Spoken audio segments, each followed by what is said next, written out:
அப்போஸ்தலனாகிய பவுல் உங்களையும் என்னையும் ஆவிக்குரியவர்கள் என்று எண்ணி பேசுகிறார். பவுல் பேசுகிறார் என்று சொல்லுகிறதை விட தேவ வசனங்கள் எல்லாம் தேவ ஆவியினால் என்ன செய்யப்பட்டிருக்கிறது? அருளப்பட்டிருக்கிறது. அப்ப பரிசுத்த ஆவியானவர் நம்மை பார்த்து எப்படி பேசுகிறார்? ஆவிக்குரியவர்கள் என்று எண்ணி பேசுகிறார். கர்த்தருக்கு ஸ்தோத்திரம்.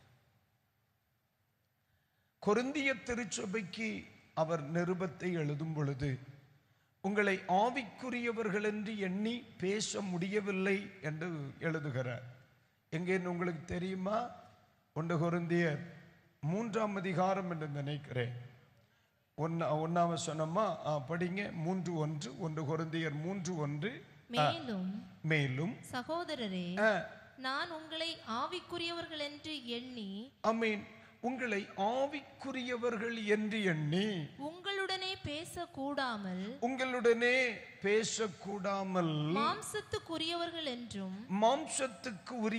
என்றும் கிறிஸ்துவுக்குள் குழந்தைகள் என்றும் எண்ணி பேச வேண்டியதாயிற்று. கைகளை உயர்த்தி ஒரு அல்லேலூயா சொல்லுங்க. அல்லேலூயா. கொரிந்திய திருச்சபை கலாத்திய திருச்சபைக்கு சொல்லுகிறார் ஆவிக்குரியவர்களாகிய நீங்கள் என்று சொல்லுகிறார். ஆனா 1 கொரிந்தியர் 3ஆம் அதிகாரம் 1ஆம் வசனத்துல நான் உங்களோடு ஆவிக்குரியவர்கள் என்று எண்ணி பேசணும்னு ஆசைப்படுறேன், பட் முடியலேன்னு சொல்றேன். ஆனா அதே நேரத்துல இந்த சபையை 1ஆம் அதிகாரத்தின் 7ஆம் வசனம் என்று நினைக்கிறேன். 5ஆம் வசனமா 7ஆம் வசனமா? நீங்கள் யாதொரு வரத்திலும் குறைவில்லாதவர்கள் என்று சொல்லுகிறார். வரத்தில் குறைவே இல்லை, ஆனா ஆள் ஆவிக்குரியவன் இல்லை. நேற்று இரவில் இதைத்தான் சொல்லி நான் முடிச்சேன். வரங்களில் ஆவிக்குரியவர்களாக இருக்கணும். கர்த்தர் நமக்கு கொடுத்த ஆவிக்குரிய வரங்களில் நம்ம யாராக இருக்கணும்? ஆவிக்குரியவர்களாக இருக்கணும். அப்ப நீங்க புரிஞ்சுக்கிடணும், வரங்கள் வெளிப்படுத்துகிறவர்கள் ஆவிக்குரியவர்களாக இருக்க வேண்டும் என்கிற அவசியம் இல்லை. வரங்கள் என்பது the gift of the Holy Spirit, ஆவியானவர் கொடுத்த பரிசு. அதை நீ தொலைக்கிறது வரைக்கும் நீ யூஸ் பண்ணலாம், தப்பில்லை, பயன்படுத்திக்கிட்டே இருக்கலாம். வரங்களை வெளிப்படுத்துகிறவன் ஆவிக்குரியவனாக இருக்க வேண்டும் என்கிற அவசியம் இல்லை. அதை வாங்குகிற காலத்தில் ஆவிக்குரியவனாக இருந்து வாங்கி இருப்பான். அந்த வரங்கள் அவன்கிட்ட செயல்பட்டுக்கிட்டே இருக்கும். ஆவிக்குரியவனாக இல்லாமல் இருந்தாலும் வரங்களை பயன்படுத்தலாம். காரணம் என்ன? 1 கொரிந்தியர் 3ஆம் அதிகாரம் சொல்லுகிறது, உங்களை ஆவிக்குரியவர்களாக நினைச்சு என்னால பேச முடியலைங்குது. அதே 1ஆம் அதிகாரம் 7ஆம் வசனம் சொல்லுது, உங்களுக்கு யாதொரு வரத்திலும் குறைவில்லைன்னு சொல்லுது. அப்ப யாருக்கு வரம் குறைவில்லாத வரம் இருக்கிறதோ அவர்கள் யாராக இல்லை? ஆவிக்குரியவர்களாக இல்லை. கர்த்தருக்கு ஸ்தோத்திரம். அதனாலதான் வரங்களை வைத்து மனிதர்களை அறியக்கூடாது, கனிகளை வைத்துத்தான் மனிதர்களை அறியணும். ஒரு ஆமேன் சொல்லுங்க.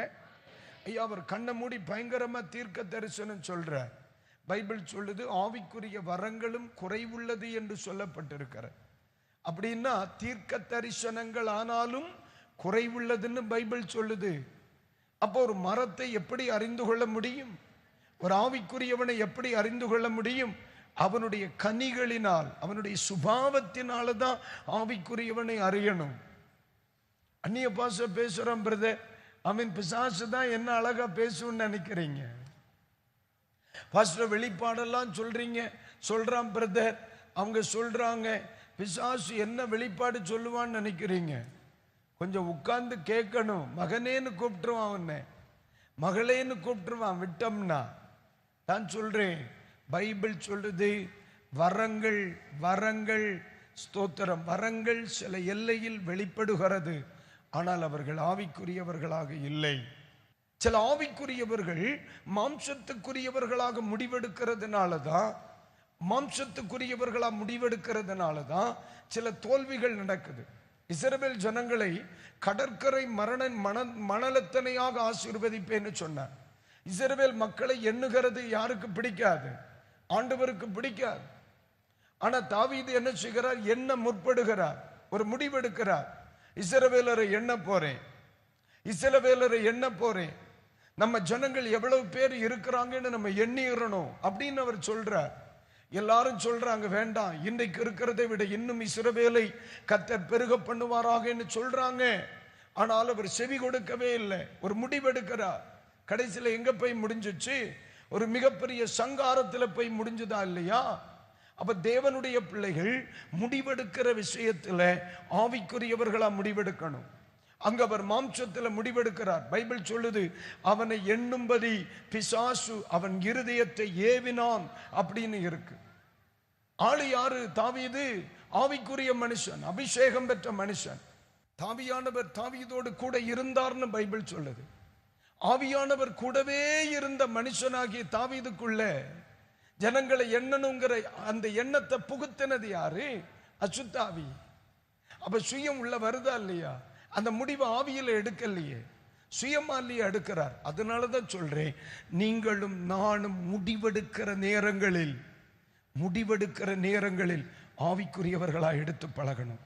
இல்ல அழைப்பு ஆவிக்குரிய அழைப்பு, நம்ம எடுக்கிற முடிவு மாம்சத்துக்குரிய முடிவா இருக்கும். ஆமீன். போராடிக்கிட்டு தான் முடியும். குடும்பம் போராடிக்கிட்டு தான் முடியும். அதனால தான் சில குடும்பங்களில் அவ்வளவு பிரச்சனை. அவர்களை தேவன் அழைத்த அழைப்பு ஆவிக்குரிய அழைப்பு.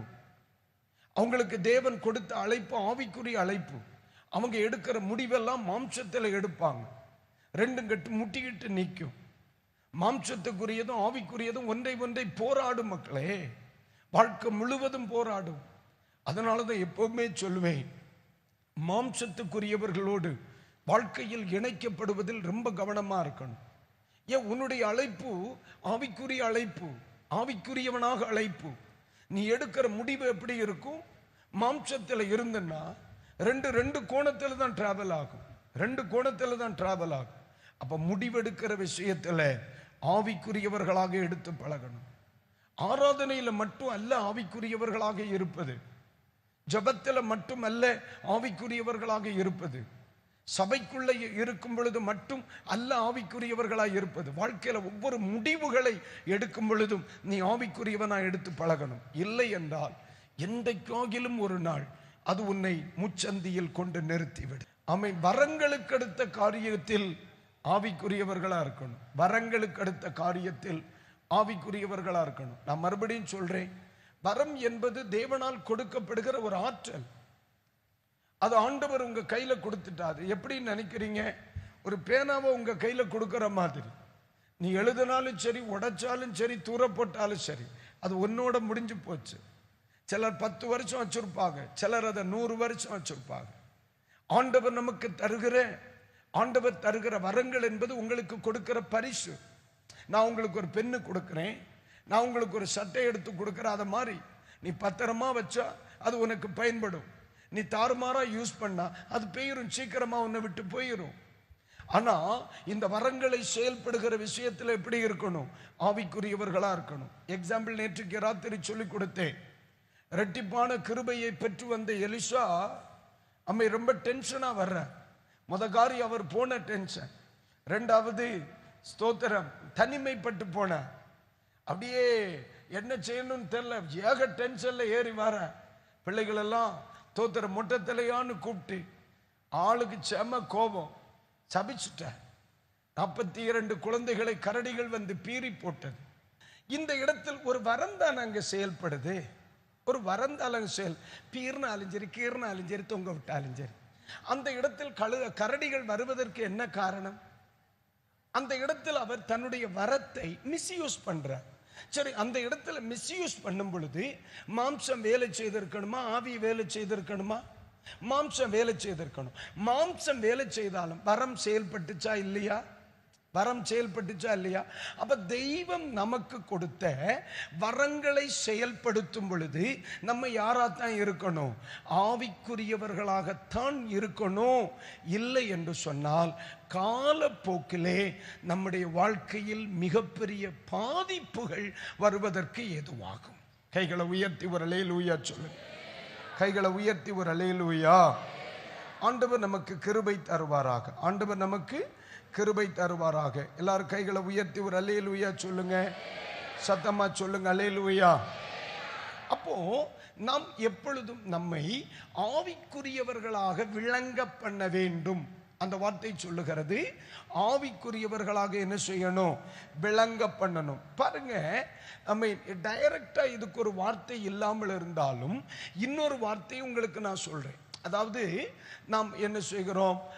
ஒரு ஒரு ஒரு தேவ பிள்ளைகளாக இருக்கிறோம், நம்ம அபிஷேகம் பெற்றிருக்கிறோம். எல்லா இடங்களிலும் நம்மை ஆவிக்குரியவர்களை விளங்க பண்ண வேண்டும். பாருங்க, 2 கொரிந்தியர் 4ஆம் அதிகாரம் எடுங்க. கர்த்தருக்கு ஸ்தோத்திரம். 2ஆம் வாக்கியம், 2 கொரிந்தியர் 4ஆம் அதிகாரம் 2ஆம் வாக்கியம். கர்த்தருக்கு ஸ்தோத்திரம். 6ஆம் அதிகாரம் 3ஆம் வாக்கியம். 6ஆம் அதிகாரம் ஆமென் 3ஆம் வாக்கியம் எடுங்க. 4ஆம் அதிகாரம் 2ஆம் வாக்கியம் படிங்க பார்க்கலாம். வெட்கமான அந்தரங்க காரியங்களை நாங்கள் வெறுத்து தந்திரமாய் நடவாமலும் தேவ வசனத்தை புரட்டாமலும் சத்தியத்தை வெளிப்படுத்துகிறதினாலே தேவனுக்கு முன்பாக எல்லா மனுஷருடைய மனசாட்சிக்கும் எங்களை உத்தமர் என்று விளங்க பண்ணுகிறோம். அந்த கடைசி வார்த்தையை சொல்லுங்க, எங்களை உத்தமர்கள் என்று விளங்க பண்ணுகிறோம். அப்போ அவர் அந்த இடத்தில் சொல்லுகிற வார்த்தை என்ன? நான் யாராக இருக்கிறேனோ அதை மற்றவர்கள் காணும்படி நான் என்ன செய்யணும்? விளங்க பண்ணணும், நான் வெளிப்படுத்தணும். அப்ப நம்ம ஆராதனை ஆவிக்குரிய ஆராதனை, நம்முடைய வாழ்க்கை ஆவிக்குரிய வாழ்க்கை. நம்ம என்ன செய்யணும்? ஆவிக்குரியவர்களாக நம்ம என்ன செய்யணும்? விளங்க பண்ண வேண்டும். ஆமென் சொல்லுங்க அல்லேலூயா. 2 கொரிந்தியர் 6:3 படிங்க. 2 கொரிந்தியர் 6:3 படிங்க. இந்த ஊழியம் குற்றப்படாதபடிக்கு நாங்கள் யாதொன்றிலும் இடரல் உண்டாக்காமல் எவ்விதத்தினாலேயும் எங்களை தேவ ஊழியக்காரராக விளங்க பண்ணுகிறோம். எவ்விதத்திலும் ஆமென், நாங்கள் எங்களை தேவ ஊழியர்களாக என்ன செய்யணும்? விளங்க பண்ணணும். கர்த்தருக்கு ஸ்தோத்திரம். அப்போ ஆவிக்குரியவர்களாக நம்மை விளங்க பண்ணணும். 3 காரியம் படிச்சதை சொல்லுங்க. 1, ஆமென், புரிந்து கொள்ளுதலில் ஆவிக்குரியவர்களாக விளங்க பண்ணணும். 2, கர்த்தருக்கு ஸ்தோத்திரம், முடிவெடுக்கும் பொழுது நம்மை ஆவிக்குரியவர்களாக விளங்க பண்ணணும். ஆமென். சரி, கலாத்தியர் 6ஆம் அதிகாரம் 1ஆம் வாக்கியத்தை ஒன்று படிங்க பார்க்கலாம். 6:1 ஏற்கனவே படிச்சோம், ஒரு முறை கூட படிங்க. சகோதரரே, ஒருவன் யாதொரு குற்றத்தில் அகப்பட்டால் ஆவிக்குரியவர்களாகிய நீங்கள் சாந்தமுள்ள ஆவியோடே அப்படிப்பட்டவனை சீர்பொருந்த பண்ணுங்கள். சமாதானம் பண்ணும் பொழுது உங்களை ஆவிக்குரியவர்களாய் விளங்க பண்ணுவேன். கர்த்தருக்கு ஸ்தோத்திரம். இப்போ இந்த இடத்துல அவர் சொல்லுகிற வார்த்தை என்ன? ஆமென் தோத்திரம், சீர் பொருந்த பண்ணும்படிக்கு. அந்த வார்த்தை வருது, சீர் பொருந்த பண்ணும்படிக்கு. இப்ப 2 பேர் சண்டை போடுறாங்க, நம்ம நடுவில் போய் என்ன செய்யறோம்?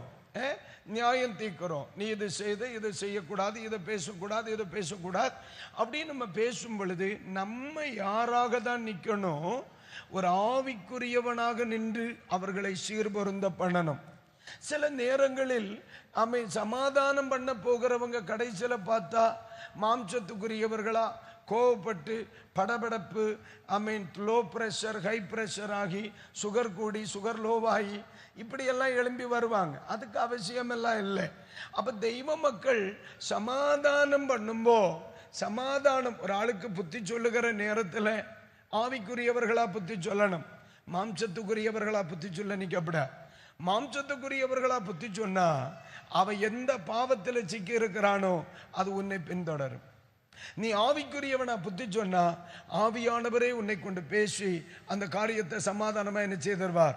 முடிக்க வச்சிருப்பார். கர்த்தருக்கு ஸ்தோத்திரம்.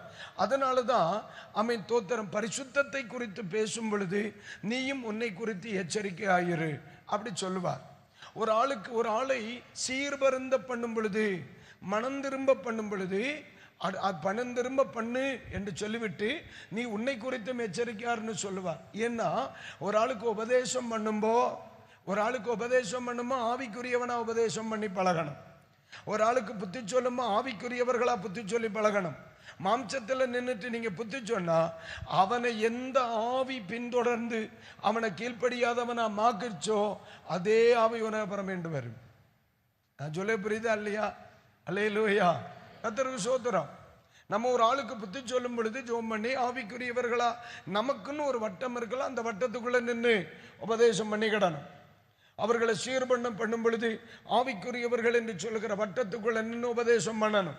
நம்ம மாம்சத்தில் நின்று அவர்களுக்கு உபதேசம் பண்ணனா தோத்திரம், அவனுக்கு விரோதமாய் போராடுகிற ஆவி உனக்கு விரோதமாய் போராடத்தான் செய்யும்.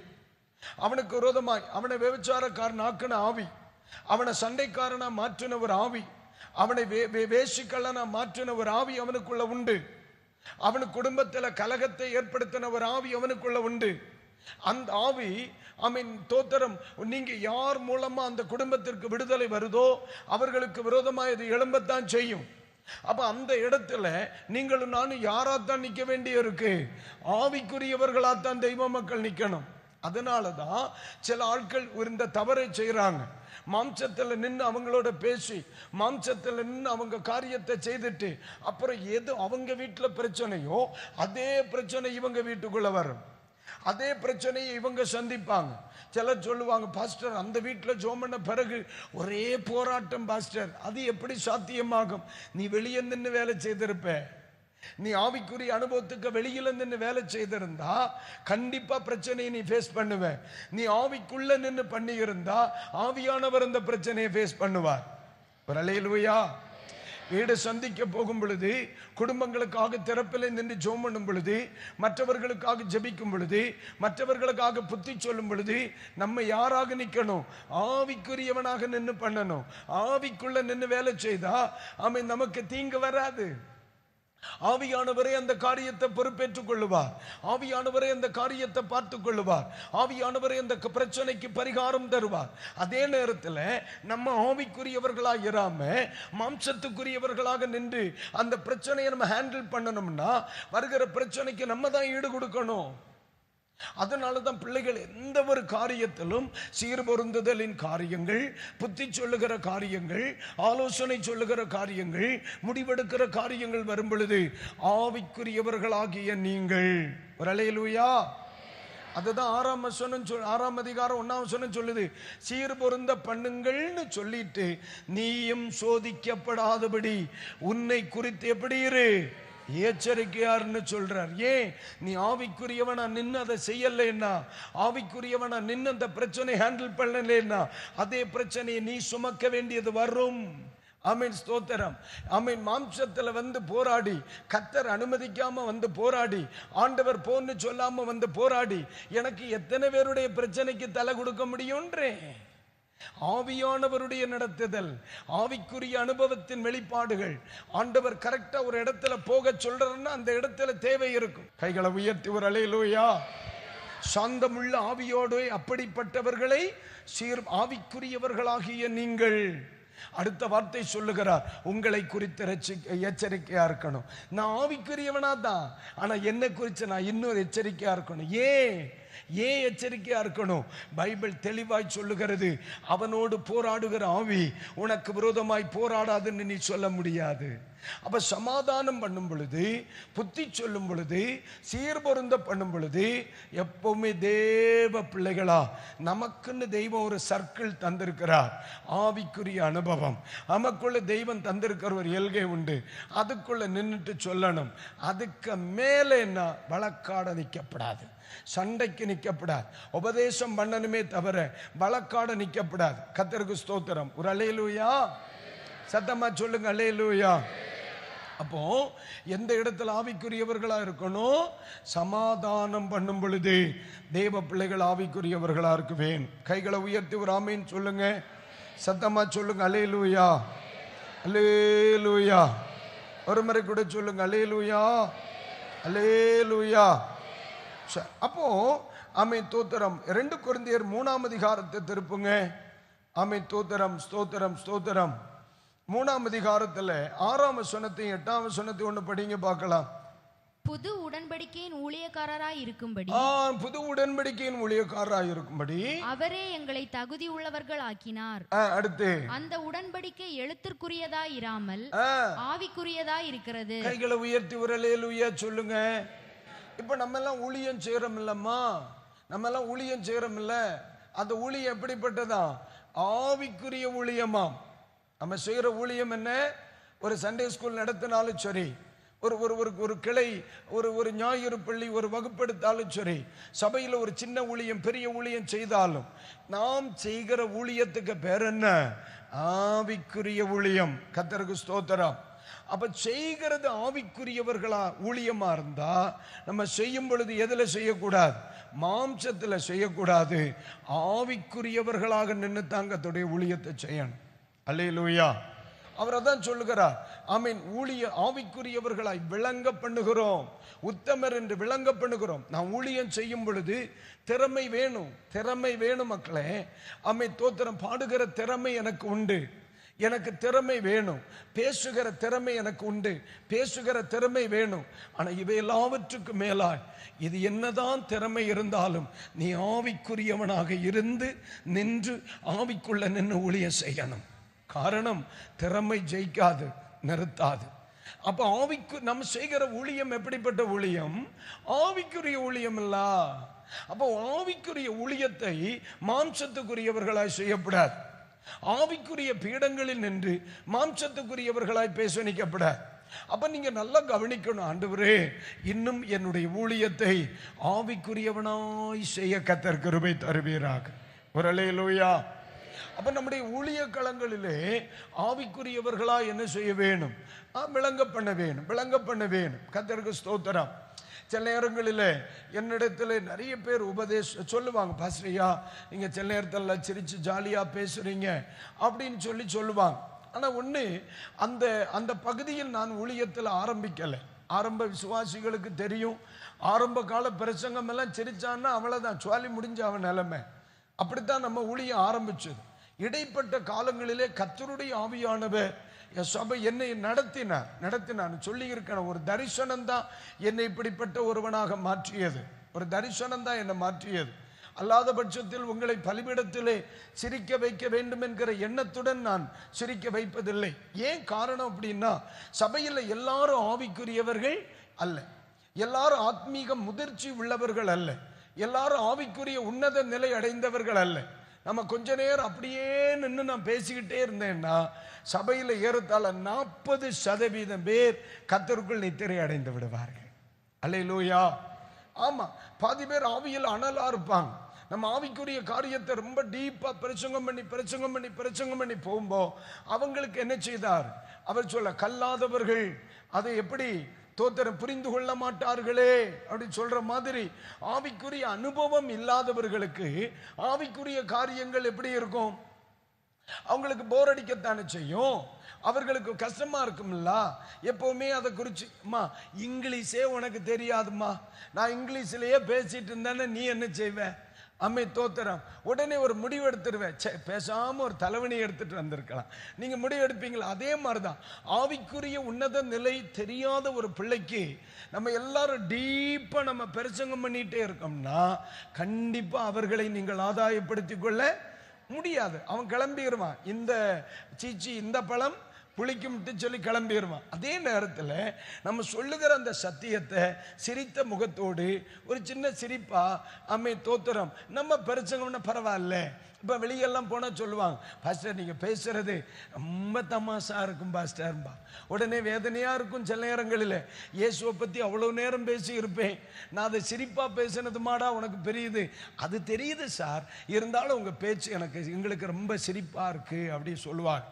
அதுக்காக நான் கர்த்தரை ஸ்தோத்தரிக்கிறேன். ஆனா ஒன்று நான் உங்களுக்கு சொல்லிக் கொள்ளுகிறேன், நாம் செய்கிற ஊழியம் தோத்திர சிரித்த முகத்தோடு பேசலாம். ஆனா சில ஆட்கள் எல்லாம் மேடையில் இருக்கிறத பார்க்கிறேன், பிரசங்கம் உண்மையிலே இது மனுஷனா அல்லது ஆமே தோத்திர இயந்திர மனிதனான்னு சந்தேகமா இருக்கு.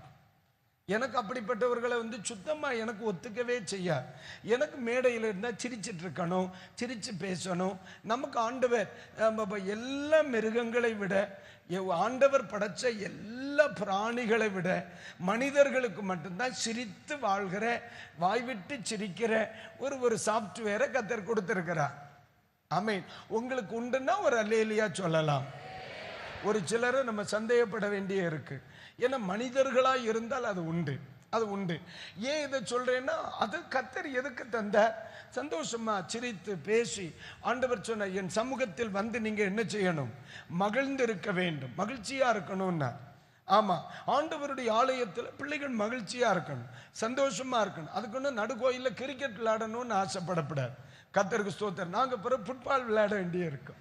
புரியுதா இல்லையா? நம்ம மகிழ்ச்சியா இருக்கணும். அந்த மகிழ்ச்சி கர்த்தருக்குள்ள காணப்படணும். ஆண்டவரை துக்கப்படுத்திடக்கூடாது, ஆண்டவரை கஷ்டப்படுத்திடக்கூடாது, ஆண்டவரை அலட்சியப்படுத்திடக்கூடாது. நம்ம எடுக்கிற ஒரு ஆராதனைகள், ஊழியங்கள் ஆண்டவரையும் அவருடைய சமூகத்தையும் ஒரு நாள் என்ன செய்திடக்கூடாது, அலட்சியப்படுத்தி விடக்கூடாது. காரணம், நாம் செய்கிற ஊழியம் ஆவிக்குரிய ஊழியம். ஒரு அல்லேலூயா சொல்லுங்க, அல்லேலூயா. அப்போ தேவ பிள்ளைகளுக்கு நான் தெளிவா சொல்லுகிறேன், நம்முடைய வாழ்க்கையில நம்ம எந்த இடத்திலேயும் ஆவிக்குரியவர்களாக என்ன செய்ய வேணும், விளங்க பண்ண வேணும். கர்த்தருக்கு ஸ்தோத்திரம்.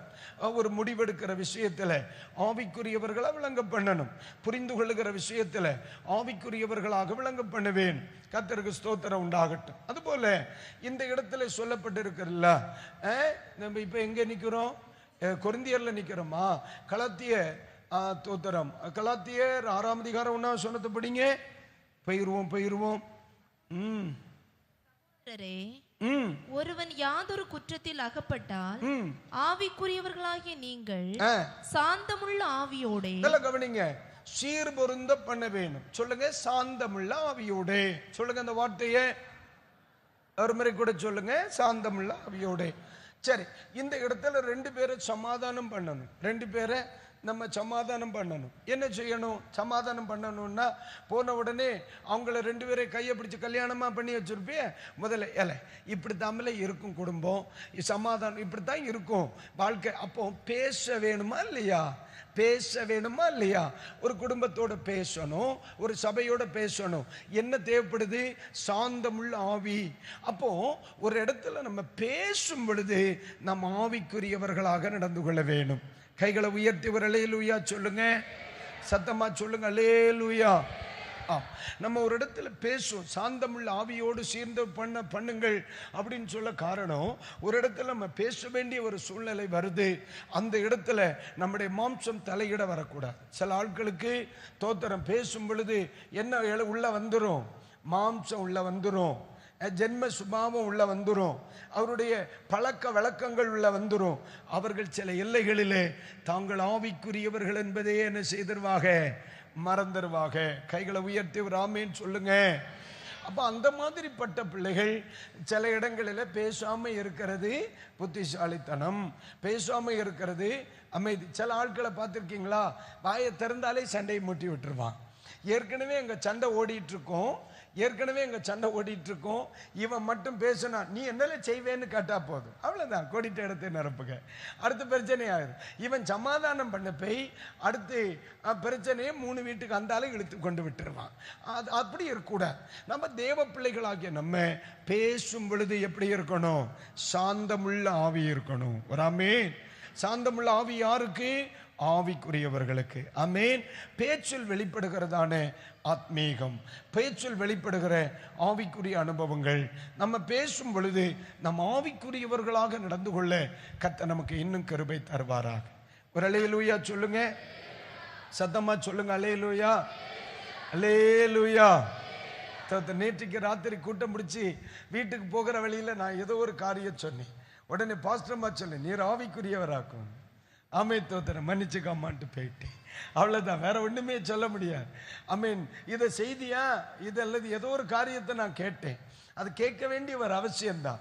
நீர் ஆவிக்குரியவராக்கும். உடனே ஏன்னா நான் சொல்லிவிட்டேனே, யாராவது பேசும் பொழுது என்ன செய்யணும்? நீங்கள் ஆவிக்குரியவர்கள்னு சொல்லுங்க. உடனே போற வழியிலே நாங்க இங்க ராத்திரி ஜெபத்தை முடிச்சுட்டு தோத்திரம், ஆமா ரொம்ப லேட் ஆச்சு, 12:30 மணிக்கு மேல ஆகிருக்கும்னு நினைக்கிறேன். முடிச்சுட்டு போற வழியிலே நான் ஏதோ உங்கள்கிட்ட சொல்ல, அவங்க உடனே என்னட்ட பிடித்தனா, நீர் ஆவிக்குரியவராக்கும். நான் ஒண்ணுமே சொல்லல. ஆமா, கர்த்தருக்கு ஸ்தோத்திரம். நம்ம பேசும் பொழுது எப்படி இருக்கணும்? ஆவிக்குரியவர்களா இருக்கணும். இதை மாதிரி எல்லாரையும் உணர்த்தி பாருங்க, நிறைய பிரச்சனைகளை நம்ம தவிர்த்து விடலாம். நம்ம யாரு?